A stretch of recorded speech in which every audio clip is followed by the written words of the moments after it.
오늘은 2026년 1월 마지막 주일이에요. 지난 1월 한 달 동안 2026년도를 어떻게 살아야 할 것인가를 많이 생각해 보았을 것입니다. 시편 1편에 있는 복 있는 사람을 제목으로 삼아 다 같이 복 받는 길이 무엇인가 하는 것을 함께 생각해 보려고 합니다. 시편 1편에는 복 있는 자의 길을 나무에 비하고 있습니다. 신학계에 심은 나무가 때를 따라 열매를 맺고 푸르름을 유지하고 있는 것처럼 복 있는 사람을 초록빛을 띠고 있는 활기 있는 나무에 비교하고 있습니다. 신약에 예수님께서 말씀하신 팔복에는 8가지의 복을 말하고 있습니다. 그것은 등산의 비유와 견주어 볼 수가 있습니다. 8가지의 비유 하나하나를 따져 올라가면 낮은 복에서 높은 복으로 점차 복이 향상해 가고 복의 차원이 높아져 가는 것을 보게 됩니다. 마음이 가난한 자는 천국이 저일 것이요, 애통하는 자는 위로함을 받을 것이요, 온유한 자는 땅을 차지할 것이요, 의를 사모하는 자는 배부를 것이요. 여기까지는 자기 완성의 길이 아닌가 생각해 봅니다. 우리 자신들이 하나님을 믿으며 복음 가운데서 우리 자신들이 배부른 상태까지 가는 과정을 말하고 있습니다. 나머지 4가지를 보게 되면 이렇게 나 자신을 완성한 후에 무엇인가 남을 위하여 봉사하는 길을 말하고 있습니다.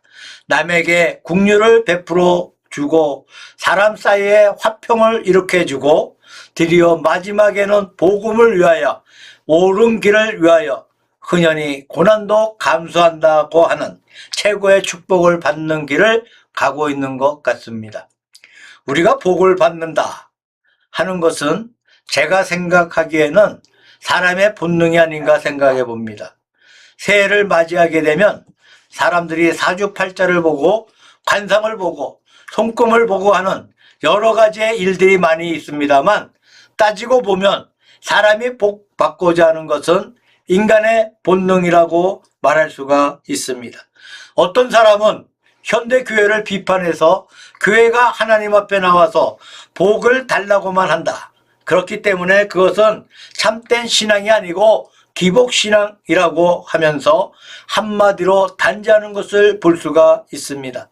그러나 제 생각에는 그 단죄는 너무나 성급한 단죄이고 무엇인가 잘못되고 있다고 생각하게 됩니다. 사람이 복을 구한다는 것은 하등의 잘못이 아닙니다. 누구든지 다 복을 받기를 원하는 것은 인간의 존엄한 본능입니다. 중요한 것은 그 복의 내용입니다. 어떤 복을 우리가 받을 것이냐, 또 복을 받는 방법입니다. 우리가 어떻게 복을 받을 것이냐, 그것이 문제입니다. 복 받으려 하는 자체는 잘못이 없다고 생각합니다. 구약의 솔로몬이 기브온에서 큰 제사를 마쳤을 때 하나님께서 내가 무엇을 원하느냐 라고 물으셨고, 솔로몬은 하나님 앞에 지혜와 총명을 주사 이 백성을 잘 다스리게 하옵소서라고 간구했습니다. 하나님께서 솔로몬의 소원을 기뻐하시면서 내가 내 자신을 위해서 오래 산다거나 재산이 많아진다거나 영화를 누린다거나 하는 것을 굳이 아니하고 백성을 위해서 지혜를 구했으니 잘하였도다 라고 하신 말씀이 있습니다. 중요한 것은 무엇을 구하느냐 하는 내용입니다. 혹은 육신의 복이 있어요, 혹은 지혜의 복이 있습니다, 혹은 재물의 복이 있습니다, 혹은 자녀의 복이 있어요. 우리 믿는 성도들을 위해서는 신령한 복이 있습니다. 이러한 복을 구하는 것이 하등의 잘못이 아닌 것은 명백한 사실입니다. 중요한 것은 어떤 복을 구하느냐입니다. 우리가 흔히 미신으로 보고 있는 관상을 본다거나 손금을 본다거나 혹은 사주팔자를 구한다거나 하는 미신적인 행동과 우리가 받을 신앙의 복받는 길의 차이점이 무엇입니까? 제가 생각하기에는 세상의 미신적인 방법은 운명적으로 받고자 하고 있습니다. 사람에게는 복이 정해져 있어요. 운명적으로 복을 받게 된다거나 운명적으로 복을 못 받게 되어 있습니다. 그러니까 받게 되어 있는 분은 누구든지 받아요. 내 운명이 어떠한 것인가 그것을 알고자 하고 있습니다. 그러나 성경은 말하고 있습니다. 시편 1편이든지 마태복음 5장에 있는 상상 보훈이든지 단순히 복을 받는 것을 말하고 있는 것이 아닙니다. 그 복을 받기 위해서 사람이 할 것이 무엇이냐 하는 인간의 본분, 인간의 의무가 여기에서 명시되고 있습니다. 어떻게 우리가 복을 받을 수 있는가?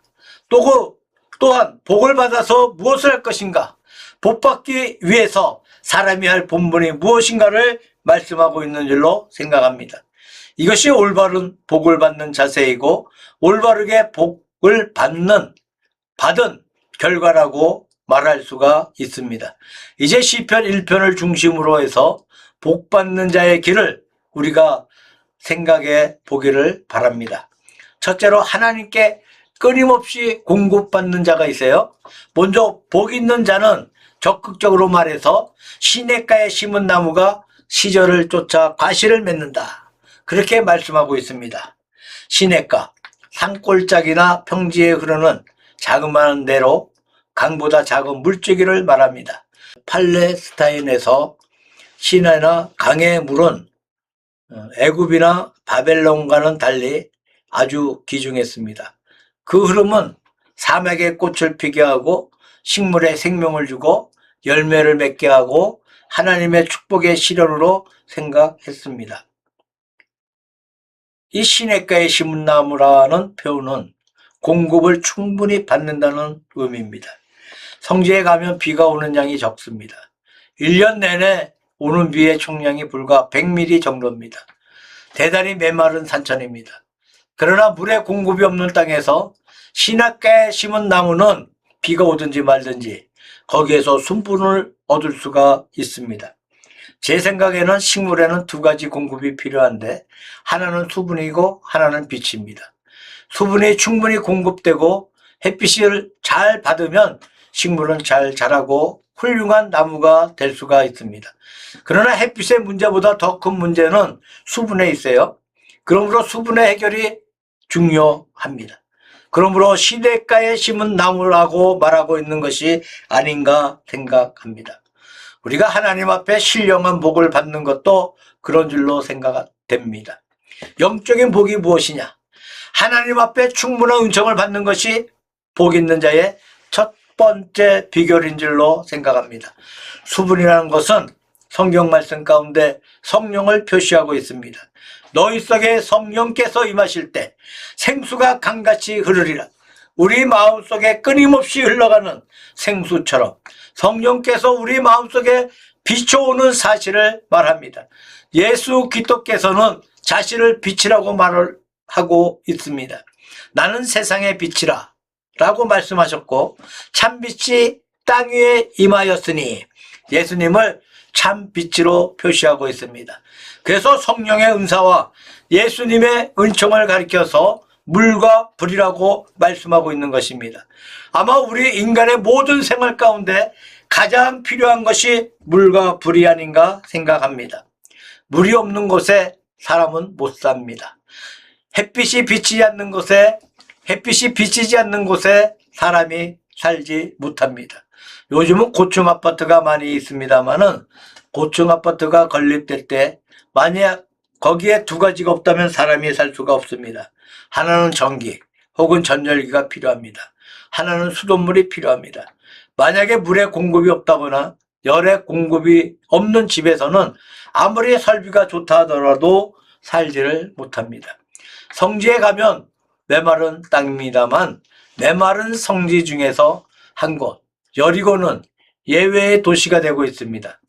여리고에 들어서면 푸르른 나무들을 볼 수가 있고 우거져 있는 종려나무를 볼 수 있고 오렌지 나무를 볼 수 있고 풍성한 수액들을 볼 수가 있습니다.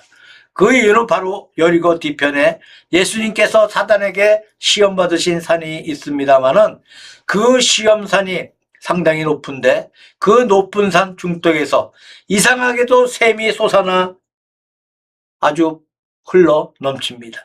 이 샘의 분량이 많아서 여리고 도성 한가운데로 흘러갑니다. 그러니까 그 물을 이용해서 나무들이 자라고 열매를 맺고 용사를 짓고 있습니다. 말하자면 여리고 도성은 시냇가에 있는 도시라고 말할 수가 있습니다. 하나님 앞에 푸르른 심령이 있고 메마른 심령이 있습니다. 공급을 잘 받는 심령은 푸르른 심령입니다. 공급을 받지 못한 심령은 메마른 심령인 줄로 생각합니다. 시냇가에 심은 나무가 시절을 쫓아 열매를 맺는 것처럼 하나님의 거룩한 말씀에 가까이 있어서 말씀의 공급을 받으며 은총의 공급을 받으며 복의 공급을 받는 이것이 진실로 필요한 줄로 생각합니다. 그러면 우리가 성령의 은총과 하나님의 거룩한 사랑을 어떻게 공급받을 수 있습니까? 마치 우리 몸이 건강하기 위해서는 하루에 3끼 규칙적으로 밥을 먹습니다. 적당히 먹고 운동을 합니다. 이것이 건강의 소중한 비결이 된다고 생각합니다. 우리의 영혼도 하나님께서 은혜를 주십니다. 예를 들면 우리가 주일 성수를 합니다. 한 주간 열심히 세상에서 일하고 주일을 맞이할 때 우리의 몸과 마음을 준비하고 하나님 앞에 거룩하게 예배를 드리는 것이 하나님께 은총을 받는 방법인 줄로 생각합니다. 우리가 규칙적으로 우리의 제목을 정해두고 하나님 앞에 기도 드리는 것이 하나님 앞에 은총을 받는 방법인 줄로 생각합니다. 자기 자신을 위하여, 가족을 위하여, 교회를 위하여, 국가를 위하여 정해진 제목에 따라 매일 규칙적으로 기도해 나가는 것은 하나님 앞에 은총을 받는 좋은 방법이라고 생각합니다. 우리가 힘써서 하나님의 교회에 봉사하고 하나님의 사업에 이바지하고 활동하는 것은 실로 교회를 돕는 것이 아니고 내 자신을 돕는 길입니다. 여기 우리 육체가 운동해야 내 몸이 건강한 것처럼 우리가 봉사할 때 우리 영혼이 건강할 수가 있습니다. 우리가 만약에 전도해서 사람의 생명을 인도할 때 그 생명이 구원받는 동시에 내 자신이 은혜를 받게 됩니다. 우리가 하나님 앞에 거룩한 생명의 공급을 받는 방법인 줄로 생각합니다. 하여튼 시냇가에 있어서 끊임없이 공급을 받는 나무처럼 하나님의 은총을 끊임없이 받는 생명, 그분이 바로 복 있는 생명인 것입니다. 두 번째로 악한 길로 들어서지 않는 자입니다. 적극적으로 하나님 앞에 복을 받는 동시에 소극적으로 악한 길에 따라가지 아니한다는 그러한 말씀이 있습니다. 여기에 재미있는 표현은 복 있는 사람은 악인의 꾀를 쫓지 아니하며, 옛날 성경에는 행하지 아니하며 라고 되어 있어요. 죄인의 자리에 서지 아니하며 오만한 자의 자리에 앉지 아니하며 여기에 걸어가며 서 있으며 앉으며라는 표현이 나오고 있습니다. 죄악에 끌려가는 단계를 묘사하고 있는 것이라고 생각합니다. 사람이 어떤가 하는 것은 그분이 누구를 사귀고 있는 것이냐 하는 것을 보아서 알 수 있다는 그러한 말이 있습니다. 선한 사람은 선한 친구를 좋아합니다. 악한 사람은 악한 친구를 좋아합니다. 술을 좋아하는 사람은 술 마시는 친구를 좋아합니다. 도박꾼들은 도박꾼 친구를 좋아합니다. 내가 어떤 사람이냐는 것은 내가 좋아하는 사람이 어떤 사람이냐는 것을 보아서 알 수가 있습니다. 워싱턴은 말하기를 악한 친구와 함께 있기보다 고독이 더 좋다라는 말을 했어요. 우리가 어떤 세계에 살고 있으며 어떤 유혹을 받고 있는 것인가, 그것이 문제인 것입니다. 세상에는 악한 자의 게임이 너무나 많이 있습니다. 이것을 거절한다는 것은 임시적인 고독을 느낄 수가 있어요. 예를 들면 구약 다니엘과 그의 세 친구가 왕이 하사하는 고기와 술을 마시기를 거부했습니다. 하지만 그들은 고독을 느꼈을 것입니다. 같이 술을 마시고 같이 고기를 먹고 했으면 어울려서 좋은데 별나게도 안 먹겠다고 하니까 고독을 느끼는 것입니다. 그러나 그 고독은 임시적인 고독이었습니다. 거기에 술을 먹고 거기에 고기를 먹고 우상숭배에 참여한 사람들은 영원한 고독을 맞게 되는 것입니다. 세 친구가 불 속으로 들어간 것도 다니엘이 사자굴에 들어간 것도 모두 임시적인 외로움을 느꼈을 것입니다. 악한 친구를 거부하는 데서 오는 외로움인 줄로 믿습니다. 악한 그 자체는 결국 영원한 고독을 느낍니다. 형벌을 받는다는 이야기입니다. 누가 복 있는 자인가? 악한 자의 길에 헤매지 않는 자입니다. 악한 자의 유혹을 받아서 서지 아니하는 자입니다. 악한 자의 장소에 앉지 않는 자입니다. 이것이 바로 복 있는 세계요, 복 있는 사람의 모습이라고 성경은 그렇게 말하고 있습니다. 세 번째로 시절을 쫓아 열매를 맺는 자. 자, 세 번째 말씀 가운데 시절을 쫓아 열매를 맺는 자라고 말씀하고 있는데, 우리가 하나님의 거룩한 은총의 공급을 받고 악한 자를 거부하는 이것은 어디까지나 자기를 보호하는 자기 완성의 길입니다. 자기 완성해서 그 다음에 무엇을 할 것이냐? 열매를 맺어야 그 복이 완성되는 것입니다. 시절을 쫓아서 열매를 맺는다는 것은 열매의 종류가 많이 있다는 말이에요. 일찍 맺는 열매가 있어요. 늦게 맺는 열매가 있습니다. 큰 열매가 있어요. 작은 열매가 있습니다. 열매의 종류가 많이 있어요. 식물에게는 열매가 생명입니다. 식물의 모든 상태는 열매를 위해서 살고 있는 것입니다. 예를 들면 꽃이 아름답게 피었습니다. 향기를 떨치고 있습니다. 무엇 때문에 아름다운 것인가? 무엇 때문에 향기로운 것인가? 열매를 위한 것입니다. 꽃의 아름다움을 보고 향기를 맡고 벌떼, 나비떼들이 거기에 날아옵니다. 그 속에 있는 꿀을 먹다가 수분 작용을 해주고 열매를 맺게 도와주는 것입니다. 그러니까 꽃이 아름다운 것은 괜히 아름다운 것이 아니고 열매를 위한 것이죠. 그래서 열매 맺기 위해 수분이 되면 꽃은 떨어집니다. 잎은 마릅니다. 열매를 맺는 것이 꽃의 생명이라는 말입니다. 우리의 삶이 무엇이냐? 우리가 개인적으로도 무엇인가 주님 앞에 열매를 맺어야 되겠습니다. 우리는 가정적으로도 무엇인가 주님 앞에 열매를 맺어야 하겠습니다. 우리는 교회적으로 하나님 앞에 열매를 맺어야 한다고 믿습니다. 요한복음 15장에 예수님의 포도나무 비유 가운데 가지를 잘라주고 가꾸어 깨끗하게 해주는 것은 열매를 많이 맺게 하려 함이라고 말씀하고 있습니다. 열매 맺지 않는 나무가지는 잘라서 불에 던져진다고 말씀하고 있습니다. 무엇인가 열매를 맺는 것이 복 있는 생활의 마지막 결론인 줄로 생각합니다. 예수님께서 마태복음 6장 20절에 말씀하시기를 너희 보물을 하늘에 쌓아두라 라고 하신 말씀이 있습니다. 보물을 하늘에 쌓아두는 것이 무슨 말씀입니까? 우리가 자기 자신을 위해서만 일생을 사고 만다면 우리가 죽고 나면 다 없어지고 말아요. 하나도 남는 것이 없어요. 아무리 돈을 많이 모았다 하더라도, 아무리 부유하다 하더라도 죽고 나면 그만이라는 겁니다. 그러나 무엇인가 남을 위해서 돈을 사용했어요.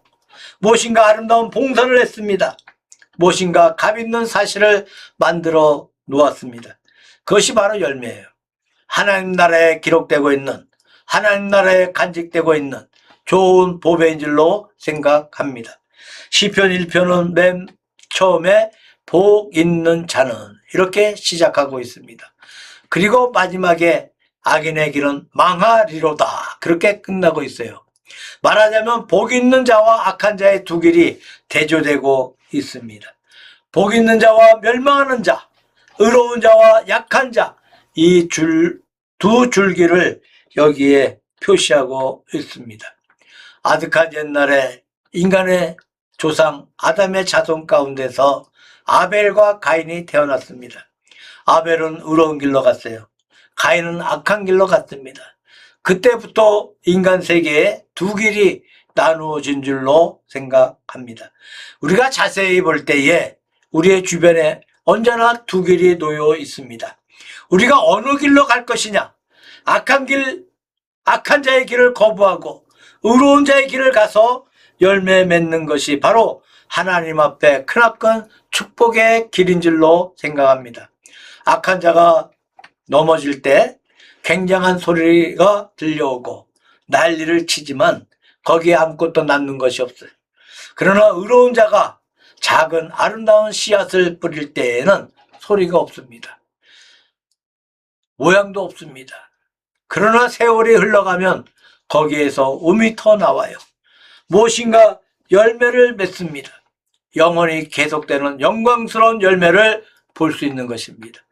2026년도가 우리 앞에 전개되고 있어요. 우리 앞에 두 가지 길이 환하게 열려 있습니다. 선한 자의 길이냐, 악한 자의 길이냐, 임시적인 길이냐, 영원한 길이냐. 이러한 사실을 우리가 생각해 보면서 오늘 본문에서 말씀하고 있는 것처럼 복이 있는 길을 선택하시기를 바랍니다. 여호와 하나님의 은총을 공급받으며 악한 자의 길을 거부하며 무엇인가 열매를 맺는 한 해가 되시기를 바랍니다. 하나님의 거룩한 축복과 은혜의 손길을 이렇게 결심하고 나서는 모든 성도들의 머리 위에 반드시 함께 계실 것입니다.